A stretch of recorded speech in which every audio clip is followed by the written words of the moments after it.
मैं आप सबका अपने यूट्यूब चैनल पे स्वागत करता हूँ गाइज़। और आज हम क्लास 10th बोर्ड, जो कि एक बोर्ड की क्लास है, उसका chapter first of science that is chemical reaction and equation start करने जा रहे हैं। लेकिन उसे स्टार्ट करने से पहले मैं कुछ आपको ऐसी सच्चाइयाँ बताना चाहता हूँ जिसको सुनने के बाद कुछ तो आपका माइंड डाइवर्ट होगा ही, डाइवर्ट होगा मतलब आप बात को समझेंगे, पकड़ेंगे और जैसा मैं बताऊँगा उसके बारे में आप जब भी अकेले होंगे तो सोचेंगे ज़रूर कि हाँ, उसने कुछ बताया था भाई, वो ठीक भी हो सकता है। तो गाइज़ मैं बताना चाहता हूँ कि मैंने भी पिछले साल बोर्ड की क्लास क्रॉस की है, जो कि 10th है। तो गाइज़ टीचर्स हमें बताते थे कि भाई ये पढ़ो, वो पढ़ो, इस बुक से पढ़ो, उस बुक से पढ़ो, वो हेल्प बुक ले आओ, प्रदीप की ले आओ, लक्ष्मी सिंह की ले आओ। तो गाइज़ मैं बताना चाहता हूँ, बुक चाहे कोई भी ले आओ आप, लेकिन कंसेप्ट जो है ना वो एक ऐसी बुक से क्लियर करो अपने, जिसमें आसान से आसान दे रखे हों, और वो कंसेप्ट क्लियर करके जितनी भी प्रैक्टिस करनी है करके लास्ट में अपनी एनसीईआरटी को उठा लो, क्योंकि बोर्ड पेपर एनसीईआरटी में से ही बनाता है। 100% पेपर एनसीईआरटी से होता है। यहाँ तक कि 70% क्वेश्चन तो जैसे बुक में लिखे हैं ना वैसे के वैसे आते हैं। टीचर्स गुमराह करने की कोशिश करते हैं बच्चों को। इसलिए मैं आप सबको बताना चाहता हूँ कि जो मैं आज पॉइंट्स बताऊँ आपको, प्लीज़ उनको थोड़ा अच्छे से सोचना, उन पॉइंट्स के बारे में गाइज सोचना, एक बार उनको थोड़ा समझने की कोशिश करना। तो गाइज मैं बताना चाहता हूँ कि जैसा कि आप सब जानते हैं कि लॉकडाउन लगा हुआ है, जिससे बहुत सारे लोगों का नुकसान हुआ, लेकिन सबसे ज़्यादा जो नुकसान हुआ वो हुआ एक स्टूडेंट लाइफ पे, क्योंकि उनके डाउट्स क्लियर नहीं हो रहे। टीचर्स वीडियो भेज देती हैं, बच्चे उनको देखते रहते हैं। मैं खुद ऐसा ही करता हूँ, देख लेता हूँ, सुबह देख ली, शाम तक भूल गया क्या था क्या नहीं था। लेकिन ये गलत तो है ही। ये जो लॉकडाउन की बात थी, इससे मैं ये बताना चाहता हूँ कि सबसे ज़्यादा नुकसान स्टूडेंट लाइफ पे हुआ है। और अब इतना टाइम भी नहीं रहा है बोर्ड, खास करके बोर्ड क्लास के लिए, कि हम फिर से स्टार्टिंग से स्टार्ट करें और एंड तक जाएं। लेकिन गाइज जो इस यूट्यूब चैनल पे, जो कि मेरा फर्स्ट चैनल है, पहली बार बनाया है, इस चैनल पे आपको सिर्फ़ और सिर्फ उन टॉपिक्स की वीडियो मिलेंगी जो बोर्ड में आने की 90% प्रोबेबिलिटी रखते हैं कि वो क्वेश्चन बोर्ड में आ सकते हैं 90% तक। क्योंकि गाइज मैंने भी 10th क्लास पास की है, इसकी वजह से मेरे अंदर इतना कॉन्फिडेंस है कि मैं आप सबको बता रहा हूँ कि यही क्वेश्चन आएंगे। क्योंकि कुछ क्वेश्चंस ऐसे होते हैं गाइज जो हर एक एग्ज़ाम में, चाहे वो 2012 से 20 तक का पेपर उठा लो, उसमें से कम ज़्यादा नहीं तो हर एक पेपर में 15 क्वेश्चन ऐसे मिलेंगे आपको जो लगातार वही क्वेश्चन आ रहे हैं और वही आते रहेंगे आगे भी। ये मेरी गारंटी है। एक बहुत ज़्यादा मुश्किलों से गाइज सीबीएसई चेंज करता है क्वेश्चंस को, एक आधा क्वेश्चन तो आगे पीछे हो जाता है, लेकिन बिल्कुल ही पेपर का सेट चेंज करना, एक कोई क्वेश्चन चेंज करना, ये बहुत ज़्यादा मुश्किल होता है। इसलिए कुछ कंसेप्ट्स होते हैं, जैसे चैप्टर में कंसेप्ट तो बहुत सारे होते हैं, लेकिन अगर मान लो 100 कंसेप्ट है, उसमें से 35 कंसेप्ट ऐसे होते हैं जिनमें से क्वेश्चन बनते हैं, और कंसेप्ट तो सिर्फ एक्स्ट्रा नॉलेज के लिए होते हैं। तो जैसे हमारा फर्स्ट, आप अगर साइंस पढ़ रहे हो, क्योंकि सबसे ज़्यादा प्रॉब्लम बच्चों को साइंस मैथ में आती है, तो मैं इन दोनों पे देखूँगा वीडियो बनाने की। तो सबसे पहले अगर आप साइंस पढ़ रहे हो तो आपके पास 2 प्यारी प्यारी बुक होनी चाहिए। पहली है अपनी ये एनसीईआरटी, और एनसीईआरटी के बाद है ये लक्ष्मी सिंह। आप चाहें तो प्रदीप की भी ले सकते हैं, लेकिन मैंने लक्ष्मी सिंह को ज़्यादा प्रेफर दिया है, क्योंकि लक्ष्मी सिंह में बहुत ही ज़्यादा डिटेलिंग में हमें टॉपिक देखने को मिलते हैं। तो इसलिए आप ये दोनों बुक रखें, और चलिए ज़्यादा देर न करते हुए अपने इसको स्टार्ट करते हैं। एक बार जो मैंने पीछे बातें बताई हैं गाइज, उनको सोच के ज़रूर रखना, सोचना ज़रूर उनके बारे में कि ये बातें ठीक भी बता रहा था नहीं। काश टाइम बहुत कम रहता है, और आप अब उन टॉपिक्स पे फोकस करिए जिनकी प्रोबेबिलिटी पेपर में आने की बहुत ज़्यादा है। तो हम स्टार्ट करते हैं अपना फर्स्ट चैप्टर, जो कि है केमिकल रिएक्शन एंड इक्वेशन। इसमें गाइज ये 1 2 3 4 5 ये 5 टॉपिक हैं। Chemical reaction and it's balancing बहुत ही ज़्यादा इंपॉर्टेंट है, ना कि इस चैप्टर के लिए बल्कि आने जो 5 चैप्टर 4 चैप्टर जितने भी हैं केमिस्ट्री में 10th क्लास में, उन सब में सबसे ज़्यादा जो इम्पोर्टेंट है बैलेंसिंग आनी चाहिए। और इसमें से कम ज़्यादा नहीं तो 3-4 क्वेश्चन तो ज़रूर आते हैं। इट्स टाइप, यानी केमिकल रिएक्शन के टाइप, ये ज़्यादा इंपॉर्टेंट नहीं, टाइप्स तो ज़्यादा इंपॉर्टेंट नहीं है, पर इनमें जो रिएक्शंस है ना वो बहुत ज़्यादा इंपॉर्टेंट है, वही आती हैं इस चैप्टर में से बहुत ज़्यादा। तो ये भी आते हैं, लेकिन सबसे ज़्यादा इसकी प्रोबेबिलिटी है। अगर आपने ये रिएक्शन मतलब समझ तो भाई, रिएक्शन तो हमेशा चेंज होती रहती है। अगर एक सेम रिएक्शन है ना, उसमें आपने जो ऊपर कैटालिस्ट है वो भी चेंज कर दिया तो रिएक्शन वो चेंज हो जाएगी। लेकिन इसलिए मैं कह रहा हूँ आप सबको रिएक्शन तो मतलब रटनी पड़ेंगे, हमने भी रटी थी भाई, और जो टॉप करते हैं वो भी रटते हैं, कोई नहीं समझता रिएक्शंस को, तो भाई ये तो रटने की होती हैं। ये लिख रखा रिएक्शन से ऑक्सीडेशन और रिडक्शन, ये दो टॉपिक्स हैं जो समझने के हैं इस चैप्टर में, नहीं तो और तो सारा रटने का है, और एक बैलेंसिंग है समझने का। तो गाइज हमारा जो फर्स्ट टॉपिक है वो है बैलेंसिंग। बैलेंसिंग का एक अपना सिंपल फंडा है। इधर तो होता है रिएक्टेंट्स, ये एक भी हो सकता है, दो भी हो सकता है, तीन भी, और राइट हैंड साइड होता है हमेशा प्रोडक्ट। बैलेंसिंग में सबसे इम्पोर्टेंट ये दो चीज़ें होती हैं, और इनमें दो चीज़ों में इम्पोर्टेंट होता है जितना इस रिएक्टेंट का मास होगा या वेट होगा उतना ही इसका होना चाहिए, प्रोडक्ट का मास या वेट सेम होना चाहिए दोनों का। इस बात को याद रखना, जितने एलिमेंट इसमें होंगे, मान लो इसमें 4 एलिमेंट हैं तो इसमें भी 4 ही होने चाहिए, अगर 3 कर दिए तो वो गलत हो जाएगा। बस इसको इतना याद रखना बैलेंसिंग में और कुछ नहीं होता गाइज, बस यही होता है कि भाई जितना प्रोडक्ट रिएक्टेंट्स का मास है, वेट है, जितने उसमें एलिमेंट है ना उतने ही एलिमेंट हमारे प्रोडक्ट में होने चाहिए, नहीं तो बैलेंसिंग गलत हो जाती है। और बैलेंसिंग में 1 to 20 एलिमेंट्स आपको टिप्स पे होने चाहिए, और इनकी वैलेंसी बस, फिर आगे तो कुछ भी नहीं है। बस आपको यूँ मान लो कि बैलेंसिंग आ गई, अगर 1 to 20 एलिमेंट्स की वैलेंसी और एलिमेंट्स वो याद है ना, तो मतलब आपको आगे मैं खुद अपनी बता रहा हूँ, सितंबर अक्टूबर के लास्ट में जाके मुझे बैलेंसिंग आई थी, तब पता चला था कि बैलेंसिंग, जब हम बैलेंसिंग करते हैं ना तो एलिमेंट्स नहीं देखते, उनकी वैलेंसी देखते हैं। जैसे एक रिएक्शन है Fe plus H2O, iron water, क्या बनेगा अभी बताता हूँ,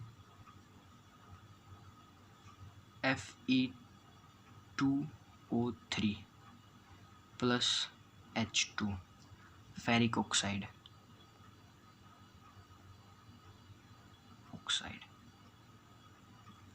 हाइड्रोजन गैस। जैसे ये बैलेंसिंग है, मतलब ये रिएक्शन है, ये रिएक्शन दे दी और एग्जामिनर ने आपसे बोल दिया कि भाई इसको बैलेंस करके दिखाओ, तो इधर देखो आयरन 1 है, इधर 2 है, H2 कितने हैं, 2 हैं, 2 हैं, इसको छेड़ने की ज़रूरत नहीं है। ऑक्सीजन कितने हैं, 3 है, 3 है, तो यहाँ 3 से मल्टीप्लाई कर दो, तो हाइड्रोजन कितने हो गए, 3 दूनी 6, यहाँ पे कितने हैं, 2, 3 आ गया।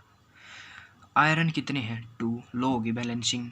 अब आप कहोगे कि इसमें बैलेंसिंग का क्या फंडा है, वैलेंसी का भी फंडा है। जैसे एक और एग्जांपल लेते हैं, Mg plus Cl, MgCl magnesium,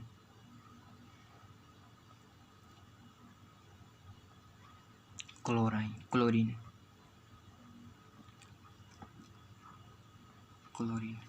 MgCl twice. अब ये ट्वाइस क्यों लगाया, ये लगाया वैलेंसी के कारण। Mg, ये तो आपको 9th क्लास से ही पता होगा कि जो हमारा एटम होता है, जैसे ये Mg है, Mg का एटॉमिक नंबर है 12, इसी की जो सेल होंगी K-L-M, इसमें जो K सेल होती है उसमें तो 2 इलेक्ट्रॉन होते हैं, जो M सेल होती है उसमें 8 इलेक्ट्रॉन होते हैं, और N सेल होती है उसमें भी अपनी 10th के लेवल तक तो 8 इलेक्ट्रॉन होते हैं। तो इस अगर हम इलेक्ट्रॉन्स को फिल करेंगे तो 2, 8, 8 और 2 10, इसमें रह गए 2, जो ये लास्ट में 2 इलेक्ट्रॉन रह जाए ना, 2 नहीं मतलब लास्ट में जितने भी इलेक्ट्रॉन रह जाए ना 8, यहाँ तक ये 10 इलेक्ट्रॉन पूरे होने के बाद, चाहे तो 2 इलेक्ट्रॉन पूरे होने के बाद जितने इलेक्ट्रॉन रह जाएँ, चाहे फिर मतलब एक सेल कंप्लीट होने के बाद दूसरी सेल अगर हाफ रह जाती है, मान लो ये 2 हो जाता, मतलब L K = 2, K के में 2 ही इलेक्ट्रॉन आएंगे और मान लो इसमें 2 ही हैं। अगर एम में आ गए 3 तो इसकी वैलेंसी क्या हुई, 3 हो गई इसकी वैलेंसी।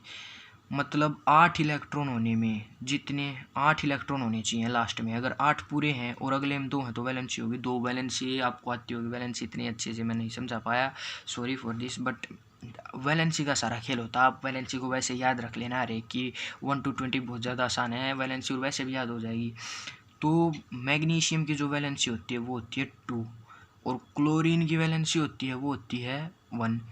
अगर 2 मैग्नीशियम है तो क्लोरीन भी 2 होनी चाहिए, नहीं तो हमारी रिएक्शन गलत हो जाएगी। Mg plus Cl, magnesium plus 2 chlorine -1, तो क्या होगा Mg एक ये इलेक्ट्रॉन एक ये इलेक्ट्रॉन, Cl एक Cl एक इलेक्ट्रॉन, 2 एक Cl ने ले लिया, एक इलेक्ट्रॉन एक Cl ने ले लिया, तो क्या बन गया MgCl ट्वाइस। ये जो नीचे 2 लगते हैं 3 लगते हैं, जैसे AlCl3, एल्यूमिनियम की वैलेंसी क्या होती है +3, क्लोरीन की क्या होती है -1 इंटू 3 क्या होगी -3।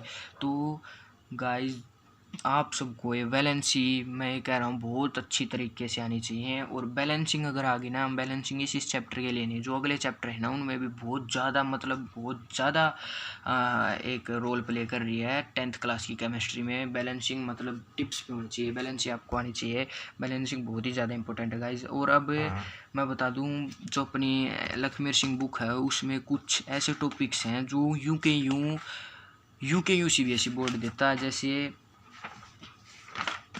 ये 2 रिएक्शंस हैं, ये 2 रिएक्शन पेज नंबर 5, ये 2 रिएक्शंस है ना, जो ये दोनों रट लेना, ये दोनों रिएक्शन। मतलब मैं ये बता रहा हूँ कि अगर आपको ज़्यादा मेहनत करने की ज़रूरत नहीं पड़ेगी, ये चैनल इसलिए खोला कि जितनी मेहनत मैंने की थी ना उस हिसाब से मार्क्स नहीं आए, सच बता रहा हूँ मैं अपनी, इसलिए मैं कह रहा हूँ कि भाई ये रट जाना, ये कि ऐसी आती हैं रिएक्शन से, जैसे ये दिया मिल जाएगा, इतना दे दिया, ये दे दिया, इससे आगे का वो बताओ भाई, ये का ये आया मिलेगा भाई, रिएक्शंस को रट लेना चाहिए। और एक ये रिएक्शन ये ऊपर वाली ये रिएक्शन रट लेना, और ये जो नीचे का लिख रखा ना ये भाई, मतलब यूं का यूं क्वेश्चन देता है CBSE बोर्ड। और ये साल्कड लाइम और ये calcium hydroxide, slaked lime calcium hydroxide होता है और क्विक लाइम होता है कैल्शियम ऑक्साइड। भाई इन दोनों में बच्चे बहुत ज़्यादा कंफ्यूज होते हैं, इन दोनों को रट लेना अच्छी तरीके से या समझ लेना जो भी करना, बट ये दोनों में बच्चे बहुत ज़्यादा कंफ्यूज होते हैं। भाई मैं भी होता था शुरू में, बहुत ज़्यादा हुआ, लास्ट में पता नहीं रटा क्या किया, तो मेरे को याद हो गया। और ये भाई यूं का यूं मतलब यूं का यूं पेपर में देता है CBSE इस पूरे को, तो इसको भी याद कर लेना भाई, भला होगा। हमारा तो इतना ज़्यादा हुआ नहीं क्योंकि हमारे टीचर्स तो भाई दूसरी बुकों में घुसे रहे हैं। इस जो CBSE ने भाई खुद जो बुक हमारे लिए भेज दी है भाई इसमें से याद करो, इसमें से करो सारा काम, तो वो टीचर्स इससे क्यों नहीं करा रहे, बाहर से क्यों करा रहे हैं, मैं इस बात को कह रहा हूँ। तो जो बच्चा इसको रटेगा ना, मतलब इसको पढ़ेगा, इससे समझेगा, उसके भाई मार्क्स आने ये अच्छे आने हैं, वो उसके मार्क्स मतलब बहुत अच्छे आने हैं। तो जो इसमें कंसेप्ट जो मैंने टिक लगा रखा ना, ये तो भाई यूं के यूं आते हैं पेपर में, बिल्कुल यूं के यूं। और भाई ये और एक ये रिएक्शन है भाई पेज नंबर 8 पे, Fe2O3 और sulphur SO2 and sulphur SO3, एक ये रिएक्शन है, अभी लिख के बताता हूँ आपको।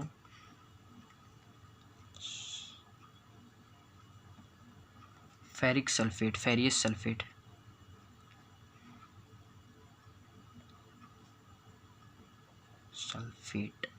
तब इसको हम डिकम्पोज करेंगे। ये एक रिएक्शन का पार्ट है, वो मैं आपको बताऊंगा कि क्या क्या पार्ट होते हैं रिएक्शंस के, वो बहुत आसान होते हैं, वो तो सुनते ही मतलब बच्चों को याद हो जाते हैं, मेरे को भी हो ही गए थे। मैं अपना पर्सनल एक्सपीरियंस ज़्यादा शेयर कर रहा हूँ क्योंकि भाई बच्चे मतलब हमारे यहाँ मुझे भी यार दुख आया था कि रटा सब कुछ एक्स्ट्रा से एक्स्ट्रा किया, और भाई आया क्या आया, बिल्कुल सिंपल, जो सिंपल से सिंपल क्वेश्चन होते हैं ना वो आते हैं। ये 2 चीज़ें हैं ना, ये 2 गैसेज हैं, ये वाली रिएक्शन बहुत ज़्यादा आती है SO2 एंड SO3। इस रिएक्शन को एकदम रट देना, पेज नंबर 8 पे है। अगर मार्क्स अच्छे लेने तो टीचर्स मतलब जो टेस्ट लेंगे ना उनमें भी ये आएंगे, लो और क्या पूछोगे तुम, अच्छा। और भाई एक ये कंसेप्ट है ना, इसको समझ लेना तुम कैसे ना कैसे करके, मतलब इलेक्ट्रोलाइसिस ऑफ वाटर, वाटर में जब हम इलेक्ट्रिसिटी ऐसा ही कुछ है, इलेक्ट्रिसिटी देंगे तो दो गैसें निकलेंगी, हाइड्रोजन और दो गैसें निकलेंगी, हाइड्रोजन और ऑक्सीजन। इसको भाई समझ लेना, समझने का है, जल्दी समझ में आ जाएगा। मतलब जब हमें वाटर में करंट देंगे एनोड और कैथोड को कनेक्ट करके तो दो गैसें निकलेंगी। एक रोड पे तो जो कैथोड होगी या एनोड होगी, उनमें से एक रोड पे तो हाइड्रोजन कलेक्ट होगी, एक रोड पे ऑक्सीजन कलेक्ट होगी, और उन दोनों रोडों में से एक रोड पे दूसरे रोड से ज़्यादा मतलब डबल मात्रा में वो गैस कलेक्ट होगी और वो होगी हाइड्रोजन। और एक बाई रिएक्शन है ये, इस पे टीचर्स इतना ज़्यादा जोर देते हैं इस रिएक्शन पे, और भाई आती भी है। इस रिएक्शन को जितना ज़्यादा हो सके ना उतना ज़्यादा पढ़ लेना भाई, चाहे रोज़ लिख लेना इस रिएक्शन को। मतलब इतनी ज़्यादा डिमांड है ना इस रिएक्शन की, हद से ज़्यादा। तो भाई इस रिएक्शन को प्लीज़ इस रिएक्शन को ज़रूर पढ़ लेना। और भाई एक ये तो ये पेज नंबर 10 पे ये जो ये ऊपर का है ना, the bore reaction use to in the black and white photography, ये जो रिएक्शन है ना ये ब्लैक एंड वाइट फोटोग्राफी में, ये जो ये रिएक्शन है ना ये ब्लैक एंड वाइट फोटोग्राफी में यूज़ होती है। तो इस रिएक्शन को भाई याद कर लेना तुम, बहुत सी आसान ही है। जैसे सिल्वर ब्रोमाइड को अगर हम सनलाइट में रखेंगे तो सिल्वर अलग हो जाएगा और ब्रोमाइड अलग हो जाएगी, बस ये याद करना। ये भी नहीं होगा क्या, अरे टिप्स पे होगा। तो भाई इसको याद कर लेना। मतलब यूं का यूं पूछते हैं कि कौन सी जो रिएक्शन है वो ब्लैक एंड वाइट फोटोग्राफी में यूज़ होती है, इसको लिख देना, मार्क्स ही मार्क्स हैं, बता क्या दिक्कत है। और भाई और तो कुछ ज़्यादा इम्पोर्टेंट नहीं है, और ये इम्पोर्टेंट है, ये समझने का भी है, oxidation and reduction. Oxidation and reduction भाई ये समझना पड़ेगा, और इसमें से क्वेश्चन आते हैं, मतलब आते हैं भाई, बहुत ज़्यादा मात्रा में क्वेश्चन आते हैं इससे। मतलब इस चैप्टर के मान लो 10 क्वेश्चन आए हैं ना, 10 क्वेश्चनों में से 4 क्वेश्चन तो इसके हैं ऑक्सीडेशन एंड रिडक्शन के। और ऑक्सीडेशन और रिडक्शन में भी नहीं रुकते ये, फिर ऑक्सीडाइजेशन अलग है, रिड्यूसिंग एजेंट अलग है, वे चारों समझने पड़ेंगे और बहुत मुश्किल से समझ में आएंगे भाई।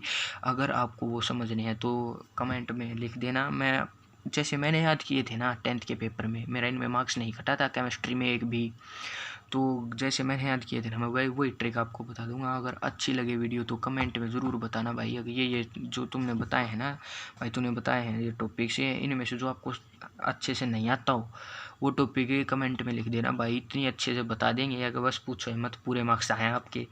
और भाई ये कि ये कोरोजन और रेंसिडिटी कहते हैं टीचर से, इनमें से क्वेश्चन आता है। मतलब इसकी प्रोबेबिलिटी तो भाई 35 से 40% तक रहती है, आ भी जाता है नहीं भी आता है। एक बात याद रखना बस, जो चिप्स का पैकेट होता है ना उसमें नाइट्रोजन गैस होती है। चिप्स का मतलब ये जो फास्ट फूड अपन खाते हैं इसमें नाइट्रोजन गैस होती है जो उनको गलने से सड़ने से बचाती है। बस इतना याद रखना, बस हो जाएगा ये तो सारा। देखो जैसे पीबी वाली रिएक्शन बताई थी ना वो शुरू में ही है भाई। इन क्वेश्चंस को एनसीईआरटी के क्वेश्चंस को एक भी क्वेश्चन ऐसा नहीं होना चाहिए जो अपन को नहीं आता हो। एक भी क्वेश्चन ऐसा मत छोड़ना कि जो तुम्हें नहीं आता हो इस चैप्टर से मतलब किसी भी चैप्टर से। जो एक्सरसाइज है ना ये क्वेश्चन आया था सीबीएसई बोर्ड में जो मेरा सेट था उसमें, ये फर्स्ट। तो इसलिए कह रहा हूँ भाई जो ये क्वेश्चन है ना ये एक्सरसाइज के, टीचर्स ये कहते हैं कि हम तो पेपर के अंदर से वो बनाएंगे, चैप्टर के अंदर से पेपर बनाएंगे भाई। अगर तुम ये कर जाओगे ना, ये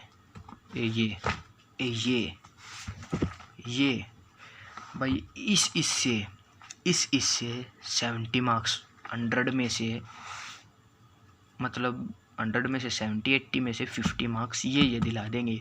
और थोड़ी सी मेहनत और की, मान लो एक आधा क्वेश्चन इधर उधर से और कर लिया तो भाई मार्क्स बहुत ज़्यादा आ जाएंगे। मार्क्स लेना सीबीएसई बोर्ड में बहुत ज़्यादा आसान है, क्योंकि सीबीएसई बोर्ड पेपर भाई बहुत आसान बनाता है। और अब आप पूछोगे नहीं आसान नहीं बनाता, बताऊँ क्यों। सीबीएसई बोर्ड वाले बच्चे अगर सीबीएसई मानता है उन स्कूल को देती है जो बच्चों पे बहुत प्रेशर रखते हैं, और बच्चों पे बहुत प्रेशर रखते हैं और बच्चा फेल हो जाता तो भाई वो सुसाइड कर लेता है। इसलिए सीबीएसई बोर्ड पेपरों को बहुत आसान बनाता है जिससे हर एक बच्चा पास हो जाए। इसलिए जो ये क्वेश्चन है ना ये इनसे तो ज़्यादा नहीं तो 65% पेपर इन क्वेश्चन से बनता है, मैं गारंटी देता हूँ। चाहे किसी से पूछ लेना, कोई कुछ कहे, अपने को तो मानना भाई इससे हमें आता मतलब आता। मेरा पर्सनल एक्सपीरियंस है, मैंने भी ये जो देखिए बुक रही सारी बुक रट के घेर दी थी भाई, मतलब रट दी थी सारी, लेकिन इतना ज़्यादा इससे कुछ नहीं आया। इसमें से भी बताता हूँ मैं आपको, एक रिएक्शन है, आप उसको याद रखो चाहे ना रखो, बट रिएक्शन बहुत अच्छी है भाई। एक ये Lakhmir Singh book page number 14, एक ये रिएक्शन है, चाहे अपने फ्रेंड से पूछ के देखना भाई, जो ज़्यादा इंटेलिजेंट बनता है उससे रिएक्शन पूछ के देखना, चुप हो जाएगा। Fe plus O2 is equal to, एक मिनट रुको, ऐसे नहीं आएगी, Fe plus H2O, Fe2O3 plus H2,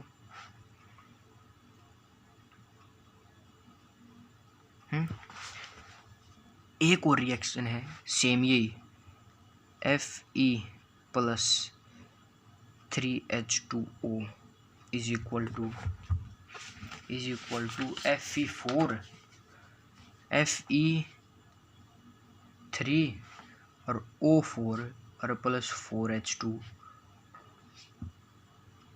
यहाँ 4 आएगा, सॉरी भाई। अब जो आपका फ्रेंड जो सबसे ज़्यादा इंटेलिजेंट हो ना क्लास में, उससे जाके ये बोलना भाई ये कैसे हुआ। हमारा भी जब लास्ट टाइम था ना, मतलब फरवरी में, हमारे सर ने पूछा था और सारी क्लास खड़ी थी, ये क्या पूछ लिया। और देखो बिल्कुल स्टार्टिंग में पेज नंबर 14 पे ही है ये, और हमने ये ही नहीं पढ़ा, क्यों, और क्या पता क्या पढ़ते रहे, ये वो और ये नॉर्मल सा नहीं पढ़ा। अब आपका फ्रेंड ये कहेगा, मतलब मैं खुद गारंटी दे रहा हूँ उसको भाई ये नहीं आएगा, हमारी क्लास के टॉपर को नहीं आया था। अब बताता हूँ कि ये कैसे आएगा। ये आएगा FeO फेरिक ऑक्साइड प्लस, जब ये इसके साथ रिएक्शन होगी ना, तो एक पहले तो ये बनाएगा और फिर बनाएगा ये Fe2O3, और 2 और 1 3 हो गया, Fe3 और 3 और 1 4 हो गया। भाई जो बता रहा हूँ उसको जो तुम याद भी कर लोगे ना, रट लोगे, इस चैप्टर में कभी टेस्ट होगा ना, तब भी तुम्हारे 10 में से 7 मार्क्स तो पक्के हैं। जो मेरा भाई थोड़ा वीक है उसके लिए तो ये वीडियो इतनी कारगर है भाई, अगर तू इस वीडियो को कर लेगा मतलब, तो बहुत ही ज़्यादा अच्छे मार्क्स आ जाएंगे साइंस में, चाहे रट लियो, ये मेरी गारंटी है भाई तुझसे। चलो भाई ये लेक्चर बहुत बड़ा हो गया, अगर आप सबको लेक्चर पसंद आए तो भाई इसका पार्ट 2 ज़रूर बनाऊंगा मैं। आप बस कमेंट में एक बार लिख देना भाई, शुरू का कमेंट आ जाएगा ना, मज़ा सा आ जाएगा, बस एक बार लिख देना शुरू का चाह है वीडियो बनाने का, अच्छी वीडियो बनेंगी, इसलिए भाई कमेंट ज़रूर करना, और लाइक शेयर सब्सक्राइब इसको चैनल को, और शेयर ज़रूर करना भाई वीडियो को, जिससे ज़्यादा से ज़्यादा चैनल सब्सक्राइब हो। और जो आपका फ्रेंड थोड़ा वीक है उसको ज़रूर भेजना है वीडियो, देखिए क्या बता रहा है, और आप इस वीडियो को चाहे अपने टीचर्स के पास भेज देना। टीचर्स भी ये कहेंगे भाई ये जो कह रहा है वो तो ठीक है, बट हम तो पूरा चैप्टर कराएंगे, नहीं तो क्या पता, टीचर्स ये कहते हैं कि क्या पता आ भी जाए, वो क्या पता कभी नहीं आता, जो पहले से ही हमें ये पता ना कि ये तो आएगा, वो ज़रूर आता भाई। ये तो आएगा का मतलब है कि जो हम पुराने पेपर्स देखते हैं, सैम्पल पेपर देखते हैं, उनमें कुछ क्वेश्चन ऐसे होते हैं भाई जो रिपीट होके आते रहते हैं, और इन सैम्पल पेपर्स के बारे में भी एक विशेष टिप्पणी ज़रूर करूँगा। अगर आपने रिस्पॉन्स अच्छा दिया इस वीडियो पे तो भाई नेक्स्ट वीडियो ज़रूर बनाएंगे। Thank you so much, thank you भाई, थैंक यू।